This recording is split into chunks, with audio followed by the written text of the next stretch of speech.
धन्य है प्रभु आप।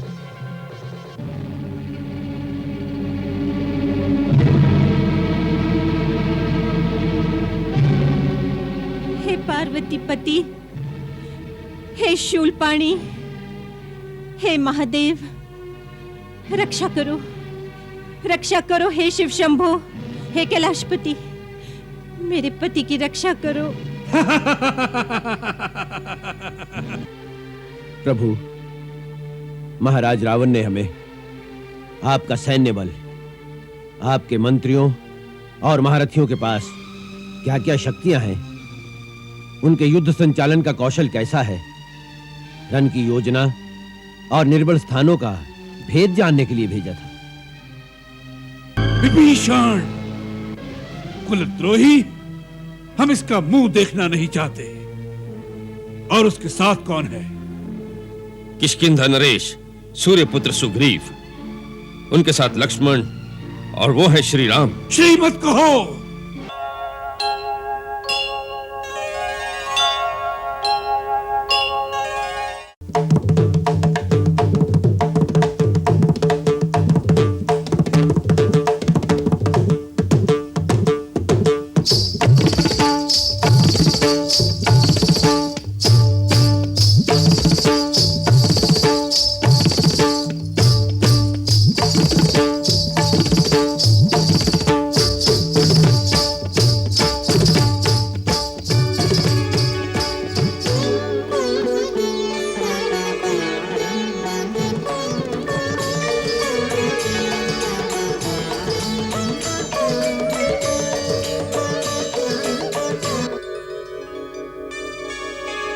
ये क्या?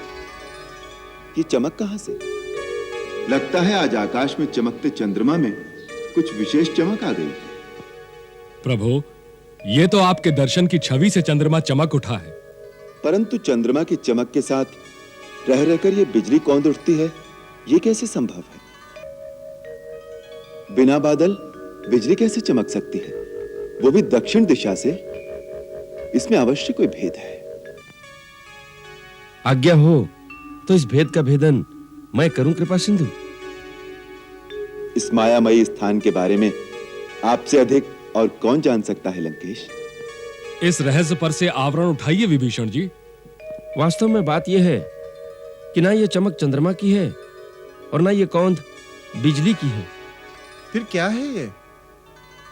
त्रिकूट पर्वत के शिखर पर लंकेश्वर रावण का विलास भवन है। उसी के खुले प्रांगण में रावण संगीत नृत्य की सभा जोड़कर आमोद प्रमोद में मगन है।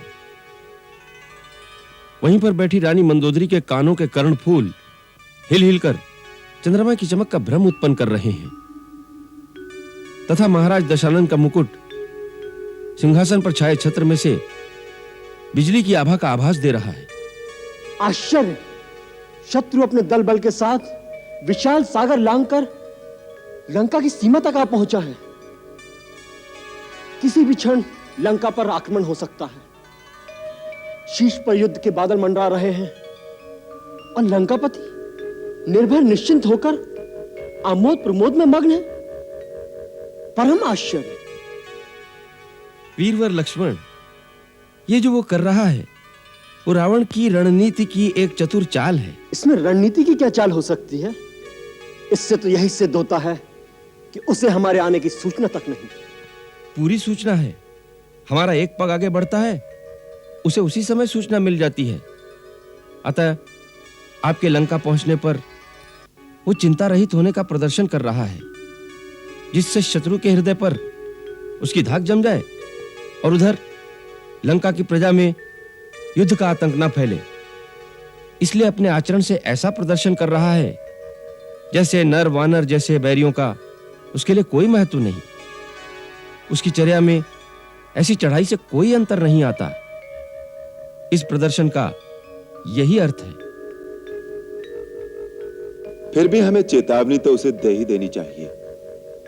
शूरवीरों का नियम है कि शत्रु को सावधान करके ही उस पर घात करें। लक्ष्मण जी, मेरा धनुष बाण लाना। जो आज्ञा भैया।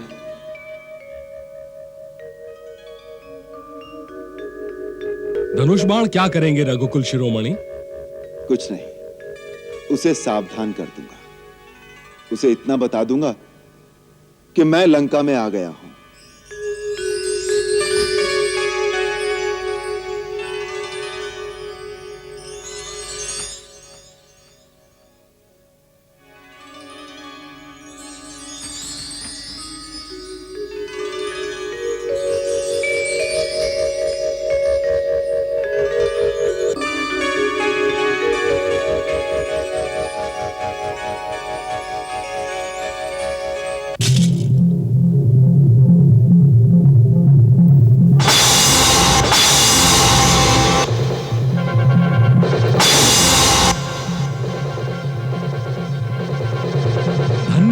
धन्य है प्रभु आप।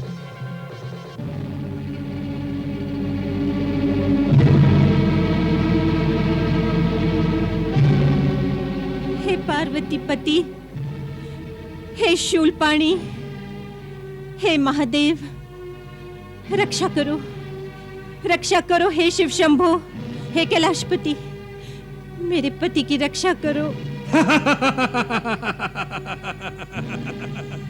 कैलाश नाथ तो सदा हमारे साथ ही है रानी। किस कारण इतनी अधीर हो रही हो? कारण पूछ रहे हैं स्वामी? इससे भयंकर अपशकुन और क्या हो सकते हैं? न बादल, न बिजली, न आंधी, न तूफान, श्री राम के शिविर से। मंदोदरी, तुम भी हमारे वैरी को श्री लगाने लगी। क्षमानाथ, पड़ोसी पड़ाव की ओर से एक झंझावात सा आया, आपके आमोद प्रमोद में विघ्न डालता हुआ मेरे कर्ण फूल काटकर आपके मस्तक से ये मुकुट गिरा गया, और आप कहते हैं कि कुछ हुआ ही नहीं। अरे पगली, सिर का गिरना जिसके लिए शुभ सिद्ध होता रहा है, मुकुट के गिरने से क्या शुक्र होगा उसका? आप कितना भी हंसी में टालिए स्वामी, पर मैं आपकी धर्म पत्नी हूँ। आपके अच्छे बुरे प्रत्येक कर्म की सम्मान से सहभागिनी हूँ। मेरी विनती को स्वीकार कीजिए। ये शकुन अच्छे नहीं हैं। रघुनाथ से विरोध छोड़ दीजिए नाथ। मैं दानव की बेटी, शीश काट कर भुजाओं पर कैलाश पर्वत उठाने वाले महाभट्ट रावण की भार्या इतने साधारण से टोटके से डर गई? राम मायापति को अपनी माया के टोटके दिखा रहा है। ये टोटके नहीं महाबली, ये अवश्य राम का बाण था। यदि बाण भी था तो क्या हुआ? जब तक ऊंट पहाड़ के नीचे नहीं आया तभी तक बल बला रहा है। अभी उसने दशानन की चंद्रहास खड़क की चमक नहीं देखी है। ब्रह्मास्त्र, नागपाश, इंद्र से छिने वज्र, मायावी शूल से सामना नहीं किया है। लाओ हमारा मुकुट, पहना दो हमें।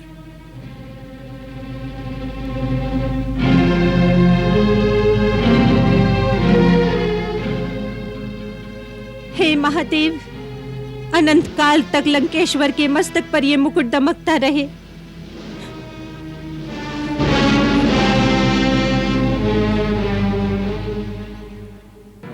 तो आखिर राम सागर पार आने में सफल हो ही गया।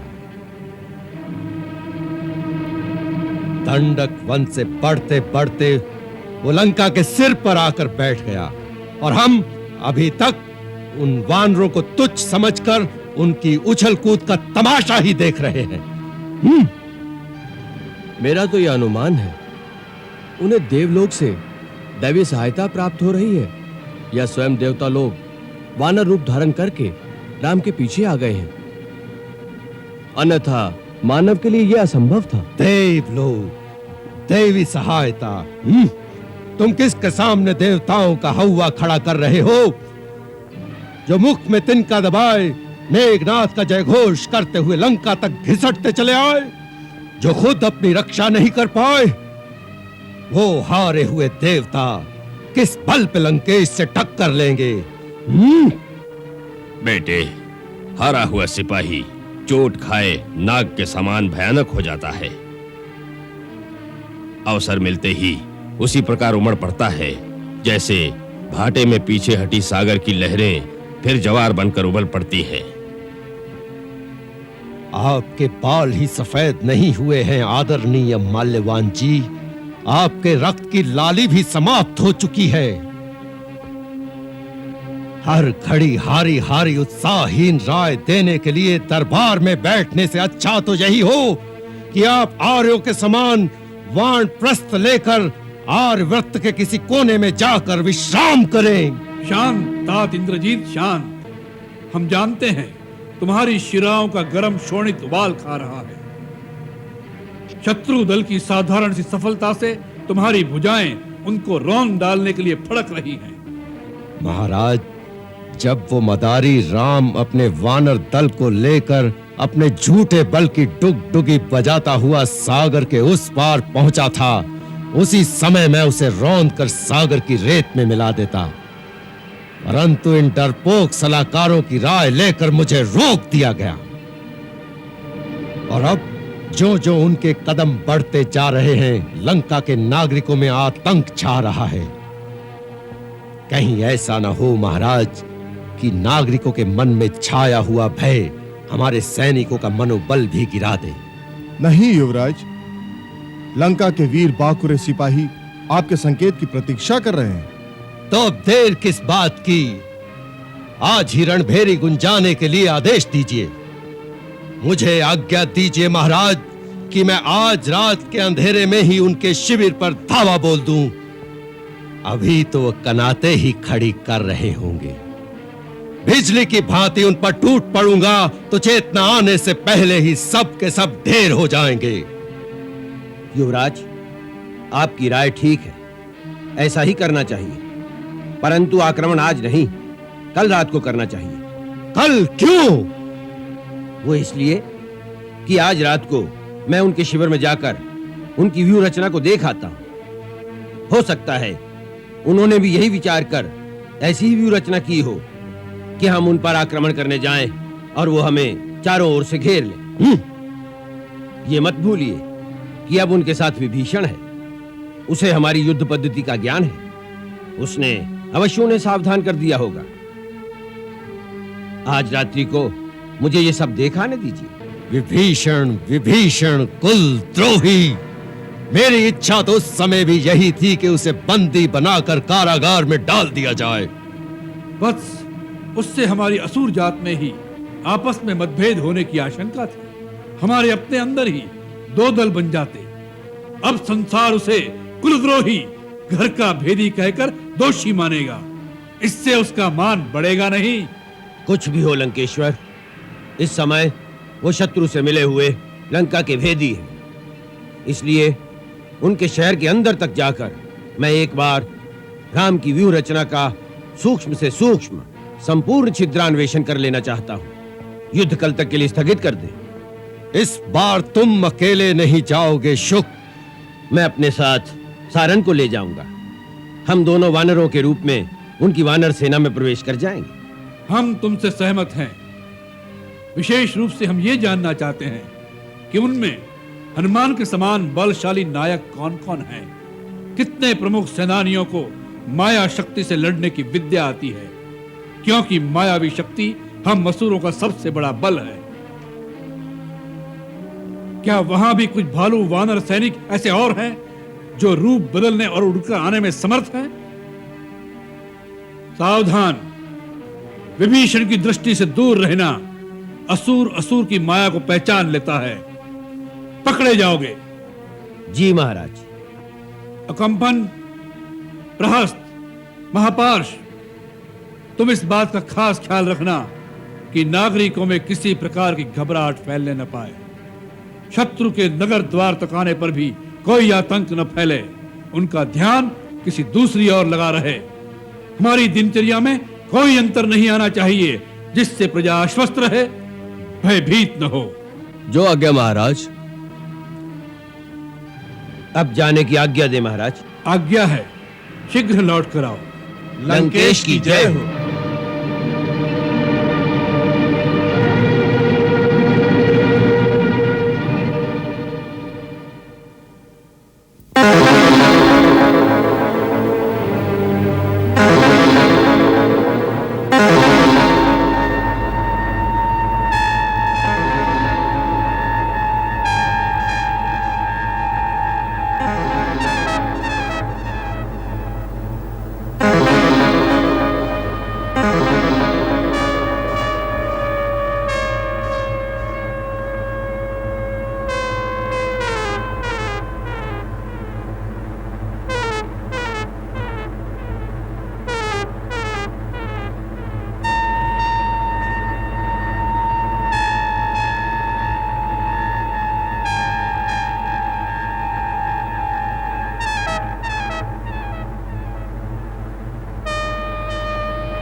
क्षेत्र को चारों ओर से घेर लिया है।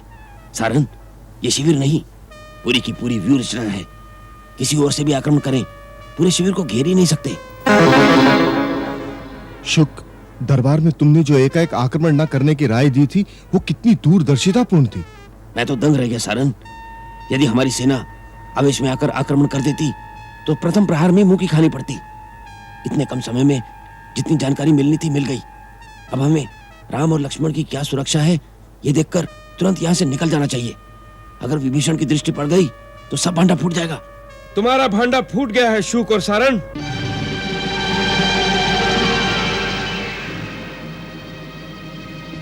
माया से वानर सैनिकों का रूप धारण करके भी तुम विभीषण की दृष्टि से बच नहीं सके।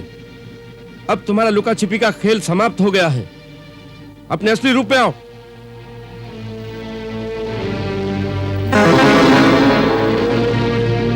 पकड़ लो इन दोनों को।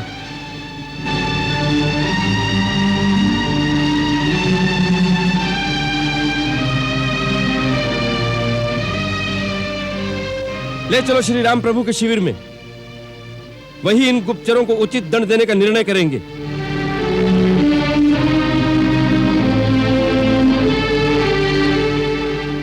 आपकी आज्ञा का पालन होगा प्रभु। श्री राम प्रभु की जय हो। पधारिए महाराज विभीषण, आसन ग्रहण कीजिए।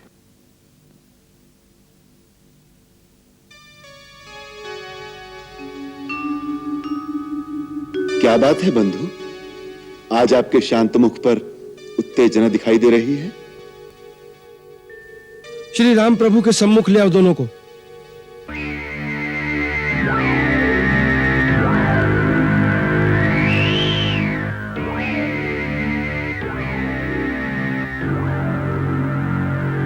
कौन है ये दोनों? शुक और सारण, लंका नरेश रावण के विशेष गुप्तचर।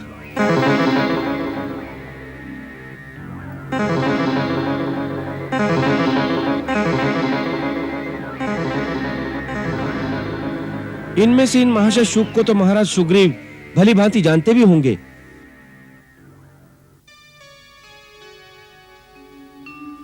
ये क्या रहस्य है कपिराज?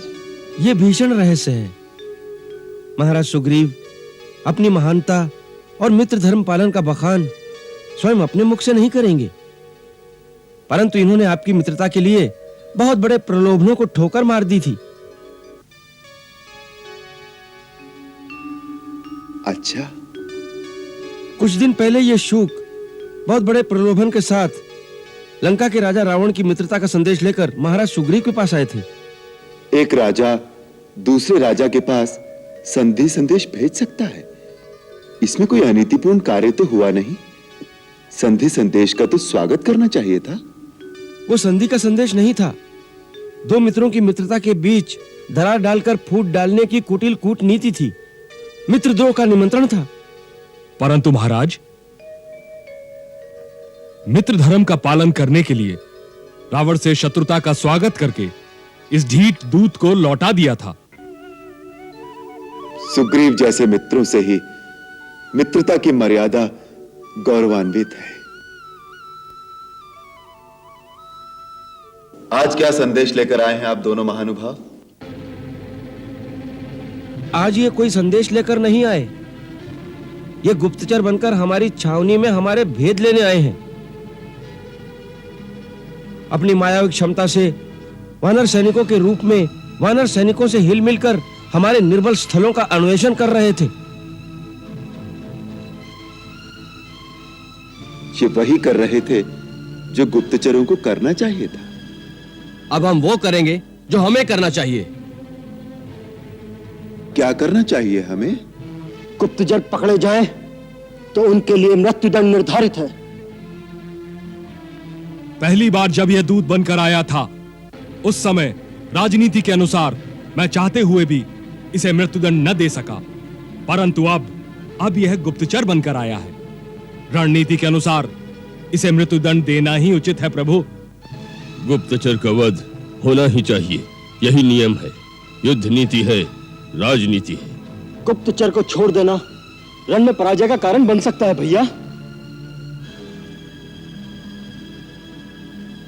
लक्ष्मण, जय और पराजय यदि गुप्तचरों के जीने मरने पर निर्भर हो तो शूरवीरता और रण कौशल व्यर्थ है। इन दोनों लंकावासियों को बंधन मुक्त कर दो।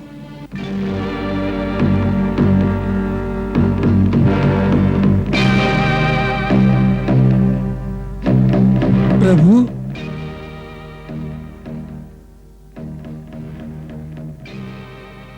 क्या आप सब हमसे सहमत नहीं हैं? नहीं नहीं आर्यश्रेष्ठ, ये बात नहीं। इन्हें मुक्त कर दो।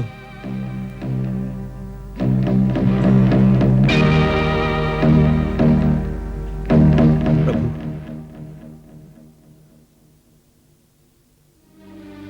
क्षमा दया निधान क्षमा। हम तो दंड के भागी हैं।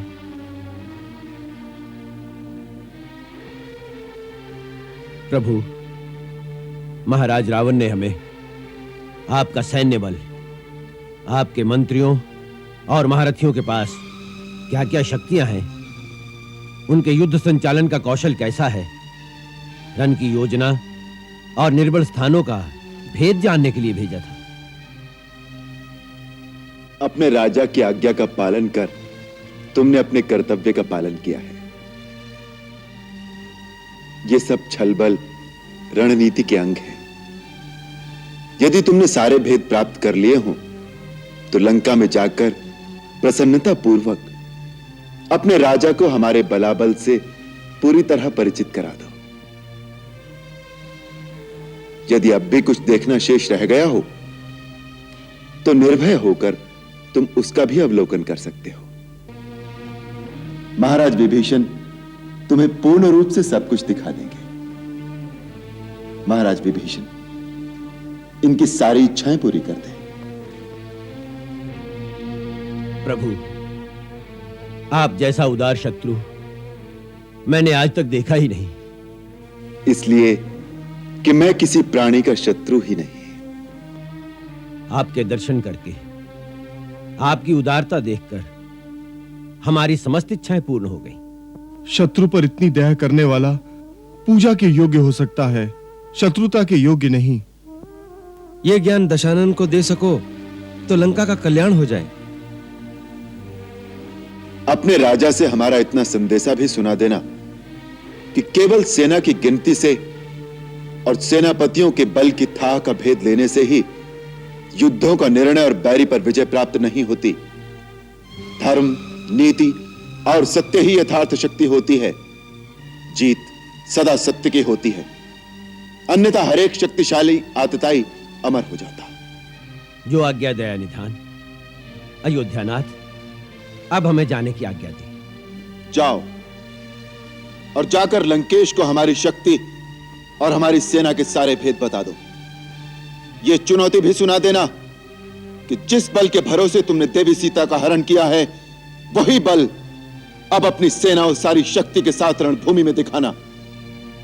इसके साथ ही राजा रावण को तपस्वी राम की यह ललकार भी सुना देना कि राम केवल अपनी पत्नी के लिए ही नहीं लड़ रहा, अखिल विश्व के नारी सम्मान की सुरक्षा का आदर्श स्थापित करने के लिए एक धर्म युद्ध कर रहा है, जिससे भविष्य में ऐसी कुत्सित चेष्टा और ऐसा दुराग्रह कोई शक्तिशाली राजा न कर सके। जाओ।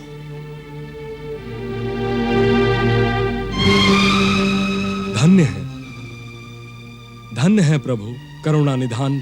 शत्रु पर भी दया और करुणा दिखाकर आपने एक नया आदर्श स्थापित कर दिया।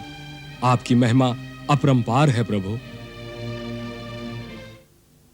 लाज नहीं आती कायरों के समान ये कहते हुए विभीषण वध करना चाहता था, पर कृपा सिंधु रघुनाथ ने हमें बचा लिया। बड़े चतुर गुप्तचर बनकर उनका भेद लेने गए थे, अपनी निर्बलता दिखाकर लौट आए। इससे अच्छा होता अपनी जान पर खेल जाते वहीं। कायर कहीं के। हमें कायर न समझे महाराज। शत्रु के गुप्तचर को आज तक किसी ने जीवित वापस नहीं जाने दिया। ये तो उन कृपा सिंधु, क्षमा मूर्ति श्री राम की उदारता थी। श्रीमत कहो उसे। शुक, तुम जानते हो शत्रुओं की प्रशंसा सुनने की आदत नहीं हमें। जिस प्रकार तुम बैरियों का गुणगान कर रहे हो, उससे तुम्हारी विश्वसनीयता पर संदेह हो रहा है हमें। कहीं तुम भी विभीषण के समान राजद्रोही तो बन जाना नहीं चाहते? क्षमा महाबली, क्षमा दिग्विजयी, हम पर ऐसा लांछन ना लगाएं, हमारी राजभक्ति पर संदेह ना करें। हमारे लिए लंका की इस माटी के सामने स्वर्ग का राज भी कुछ नहीं। आपके एक आदेश पर हम अभी अपना सर कटवाने को तैयार हैं। महाराज, जो कुछ देखा, जो कुछ सुना, उसे बताना हमारा धर्म है। अच्छा, क्षमा किया हमने। बताओ, शत्रु दल के जो भेद लेकर आए हो, जिन वानर सेनापतियों की शक्ति की था मिली है, वह बताओ। और माया युद्ध करने में हमसे टक्कर लेने वाले योद्धा कौन कौन है, उनके विवरण सुनाओ। क्या क्या सुनाए, किस किस का विवरण दे? वहां के साधारण से साधारण वानर सैनिक और सिपाही भालू में एक अद्भुत साहस है। महाराज, हनुमान की शक्ति को तो आप देख ही चुके हैं। वहां के साधारण सैनिकों में ऐसा अद्भुत साहस देखकर हम भी दंग रह गए। प्रलाप बंद करो। त्रिकुट शिखर से हम स्वयं अवलोकन करेंगे। तुम एक एक का परिचय दो हमें। अवश्य त्रिलोक विजय, तभी आप शत्रु के दल बल और साहस का अनुमान लगा सकेंगे। चलो।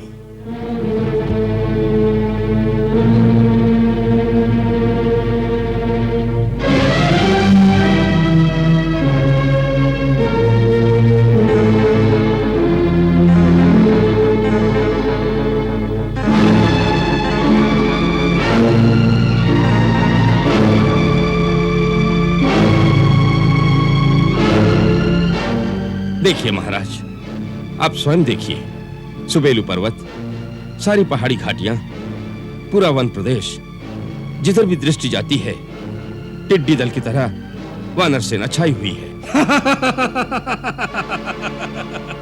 तुम इनके असंख्य दल को देखकर दायल उठे? अरे कायरों, टिड्डी दल पूरे आकाश में छा जाता है, परंतु चतुराई से थाल कटोरे ढोल पीटने से घबरा कर वही दल आकाश में छू हो जाता है।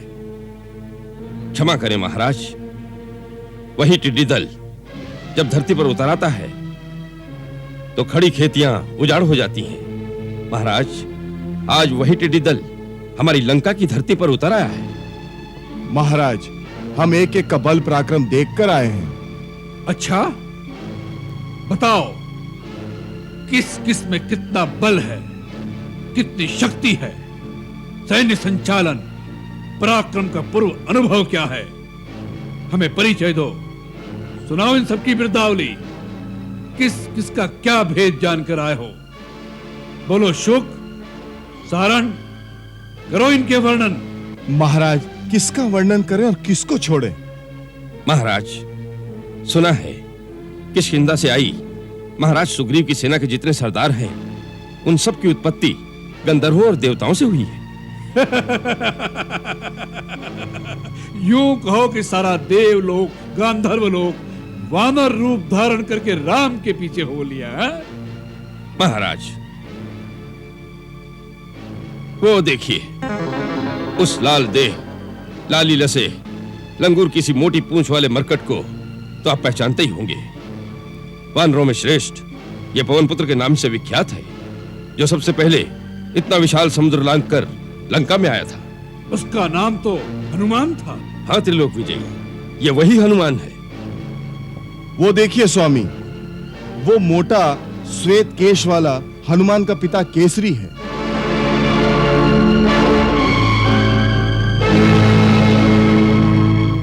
केसरी?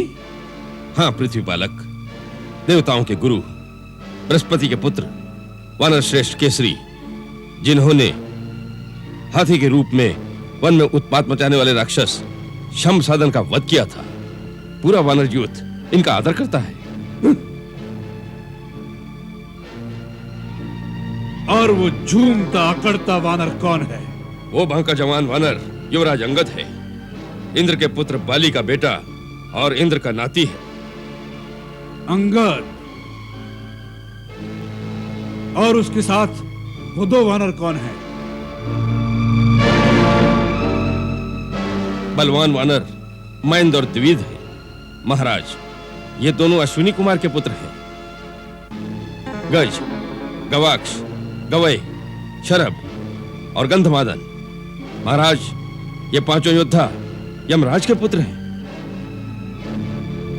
स्वामी, ये भी पता चला है कि वरुण का पुत्र हेमकूट भी सहायता के लिए आया है। और वो जो दो तेजस्वी वानर युद्ध मुखिया दिखाई दे रहे हैं, वो भगवान सूर्य के औरस पुत्र श्वेत और ज्योतिर्मुख हैं।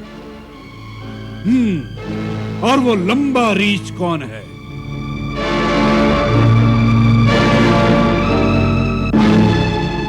लंकेश्वर, ये इन सबसे वृद्ध और सबसे बुद्धिमान है, जिसने देवासुर संग्राम में देवराज इंद्र की सहायता की थी।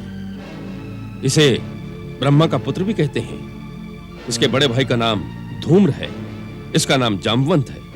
इसी की प्रेरणा से इतना विशाल सागर लांघकर हनुमान लंका में आया था। तब तो हनुमान से बड़ा बैरी जाम्बवंत है। सबसे पहले हम इसे समाप्त करेंगे। महाराज, आप सर्वसमर्थ हैं, और वो जो दो एक साथ खड़े हैं, उन्होंने ही सागर पर इतना लंबा सेतु बांधा है। वो विश्वकर्मा के पुत्र हैं, नल और नील।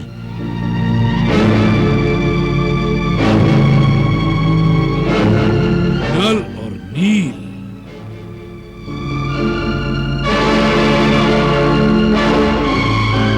विभीषण, कुलद्रोही, हम इसका मुंह देखना नहीं चाहते। और उसके साथ कौन है? किष्किंधा नरेश, सूर्यपुत्र सुग्रीव, उनके साथ लक्ष्मण, और वो है श्री राम। श्री मत कहो, राम।